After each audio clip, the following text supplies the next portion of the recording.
Hello बच्चों, ये आपकी एक्सरसाइज 5.2 और question number 9। Prove that the function f given by f of x is equal to mod of x minus 1 where x belongs to real number is not differentiable at x is equal to 1। ये function x is equal to 1 पे differentiable नहीं है, ये आपको prove करना है। तो इसके लिए हमें पता है कि अगर हमें डिफरेंशिएबिलिटी प्रूव करनी होती है, शो करनी होती है, तो क्या करते हैं, left hand derivative and right hand derivative निकालते हैं।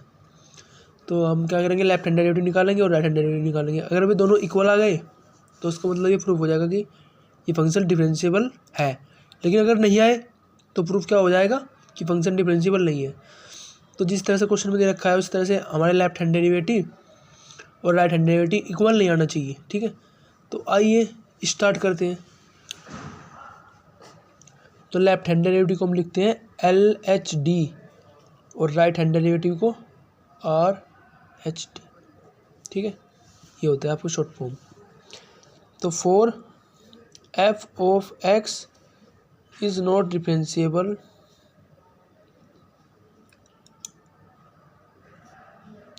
Eight x is equal to 1, LHD at LHD is not equal to RH at x is equal to 1। ठीक है, तो आइए स्टार्ट करते हैं।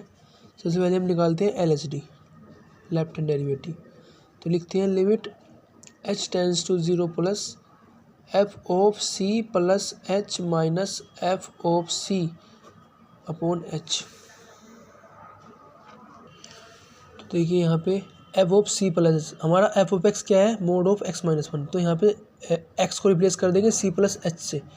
तो लिखता हूँ c plus h minus 1 minus f of c। ठीक है, और c यहाँ पर रखेंगे तो ये हो जाएगा आपका mode of c minus 1 upon h। वो देखिए c हमारा यहाँ पे होता क्या है, c हमारा वो पॉइंट होता है जिस पे हमको चेक करना है, जिसको हम जैसे यहाँ पे x इक्वल टू 1, इसको हमने इस पॉइंट पे हमको क्या करना है, चेक करना है डिफरेंशिएबिलिटी। तो इस पॉइंट को यहाँ पे रख देंगे c की जगह। तो जब यहाँ पे 1 रखेंगे तो 1 plus h minus 1 mode plus 1 minus 1। तो देखिए ये तो आपके पास यहाँ पे इधर तो जीरो ही हो जाएगा, ये तो पॉइंट में h है, ये तो जीरो हो गया। अब यहाँ पे देखिए 1 माइनस 1, अंदर क्या बचेगा h। और यहाँ पे एक और चीज़ है, limit h tends to 0 plus. अब देखिए ये जो h है ये जीरो से थोड़ा बड़ा है, तो ये एज इट इज़ बाहर निकल जाएगा मोड से। ठीक है, तो limit h tends to 0 plus ये है ना हमारे पास मोड h अपॉन h। तो ये क्या हो जाएगा, इस पर लिमिट लगाएंगे तो ये हो जाएगा h by h, limit h tends to 0 plus. ये एज इट इज़ बाहर निकल जाएगा क्योंकि ये पॉजिटिव है एक h। तो ये कितना हो गया, ये होगा आपका 1। ठीक है, और जब इस पर लिमिट लगाएंगे 0 प्लस की तो ये 1 ही रहेगा। तो दिस इज अवर LHD। अब हम निकालते हैं RHD, राइट हैंड डेरिवेटिव।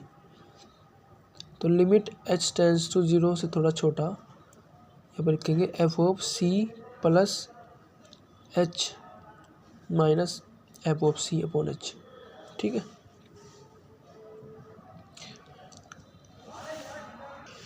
अब देखिए मैं इसको ऐसे भी कर सकता हूँ, लिमिट h टेंस टू यहाँ पे थोड़ा यहाँ पे प्लस लगा दिया। ठीक है, और यहाँ पे लिख सकता हूँ f of c minus h minus f of c upon minus h।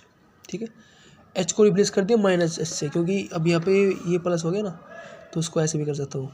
अब देखिए यहाँ पे c माइनस h लिखेंगे यहाँ पे तो ये हो जाएगा 1 माइनस h, 1 माइनस h।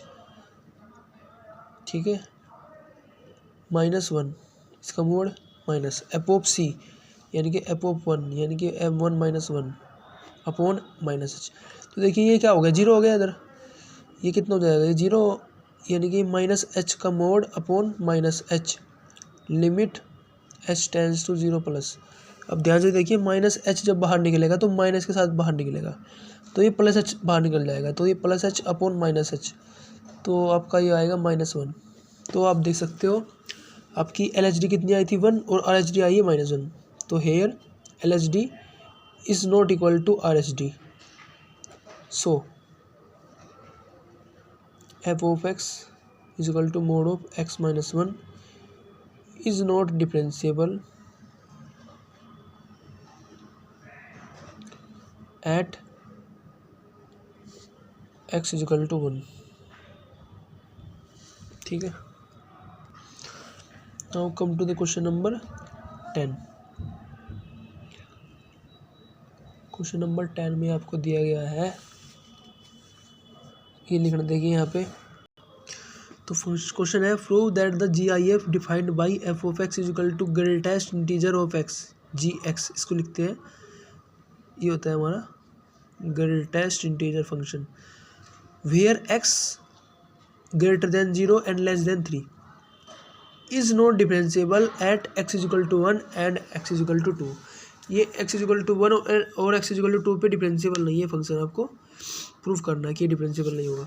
तो देखिए आप ऐसे भी बोल सकते हो कि ये ग्रेटेस्ट इंटीजर फंक्शन है और ग्रेटेस्ट इंटीजर फंक्शन इंटीजर पे कॉन्टीन्यूस नहीं होते हैं, क्योंकि कॉन्टीन्यूस नहीं होते हैं तो डिफरेंशिएबल भी नहीं होंगे। आपको पता होगा वो चीज़ कि अगर कोई फंक्शन कॉन्टीन्यूस नहीं है तो वो 100% डिफरेंशिएबल भी नहीं होगा, लेकिन अगर डिफरेंशिएबल है तो कॉन्टीन्यूस होगा। ठीक है, तो देखिए यहाँ पे x इक्वल टू 1 और x इक्वल टू 2, अगर फंक्शन कॉन्टीन्यूस होता है तो डिफरेंशिएबल हो सकता है। ठीक है, लेकिन अगर डिफरेंशिएबल नहीं है तो इसका मतलब ये नहीं है कि वो कॉन्टीन्यूस भी नहीं है, कॉन्टीन्यूस हो सकता है वो फंक्शन। ठीक है, तो देखिए यहाँ पे पहली बात, यहाँ पे ये फंक्शन क्या है, डिसकॉन्टीन्यूस होता है इंटीजर्स पे, इसका मतलब ये डिफरेंशिएबल बिल्कुल नहीं होगा। ठीक है, हर इंटीजर पे, यहाँ पे x इक्वल टू 1 और x इक्वल टू 2 पे पूछा है तो नहीं होगा। लेकिन आपको प्रूफ करना है अच्छे से तो आप ऐसे भी कर सकते हो कि लेफ्ट हैंड डेरिवेटिव निकालते हैं, राइट हैंड डेरिवेटिव निकालते हैं, उन दोनों को देखते हैं, अगर वे इक्वल नहीं आएंगे तो वो फंक्शन नहीं होगा। तो देखिए लिमिट h टेंड्स टू 0, ये आपकी लेफ्ट हैंड डेरिवेटिव है, लेफ्ट हैंड डेरिवेटिव। ठीक है, h tends to 0 F of x के लिए x इक्वल टू 1 के लिए निकालता हूँ तो लिखूँगा 1 plus h minus F of 1 upon h। तो देखिए हो जाएगा 1 प्लस h का greatest integer upon h minus 1 का ग्रेटेस्ट इंटीजर और लिमिट h टेंड्स टू 0। तो देखिए ये 0 के आसपास लिमिट है तो ये क्या हो जाएगा, ये आपका 1 आ जाएगा बाहर। ठीक है, क्योंकि ये 1 से थोड़ा बड़ा होगा, और जब 1 से थोड़ा बड़ा होगा तो जब ग्रेटेस्ट इंटीजर लगाया तो इसकी वैल्यू क्या देगा, 1 देगा, 1 माइनस, और ये एज इट इज़ बनाएगा 1 रखा है अपॉन h। चूँकि ये ऊपर 0 आ गया है तो 0 अपॉन समथिंग क्या 0, तो आपका लेफ्ट हैंड डेरिवेटिव कितना आ गया, 0 आ गया। ठीक है, अब चलते हैं राइट हैंड डेरिवेटिव की तरफ। लिमिट h टेंड्स टू 0 और F of 1 minus h minus 1 F of 1 upon h। अब की बार रखेंगे 1 माइनस h, तो 1 माइनस h हो गया आपका ये limit h tends to 0 minus 1 upon h। तो देखिए 1 से थोड़ा माइनस कर दोगे, यहाँ पे 0 आ जाएगा आपका, ये वैल्यू 0 देगी, माइनस 1 अपॉन h। ठीक है, तो ये आपका माइनस 1 अपॉन h माने यानी यहाँ पे पुट करोगे h की वैल्यू तो 0 है, तो ये इन्फिनिटी को टेंड्स करेगा, तो ये टेंड्स टू इन्फिनिटी। तो इसका मतलब ये 0 इन्फिनिटी, तो ये आपका left hand derivative right hand derivative के इक्वल नहीं है। LHD is not equal to RHD, so we can say the function F of X is not differentiable at x is equal to 1। इसी तरह से आप x इक्वल टू 2 के लिए भी चेक कर सकते हो। ठीक है, तो आसानी से देखोगे आप तो सेम प्रोसेस करेंगे, या तो आपकी LHD और RHD के इक्वल नहीं आएगी। ठीक है।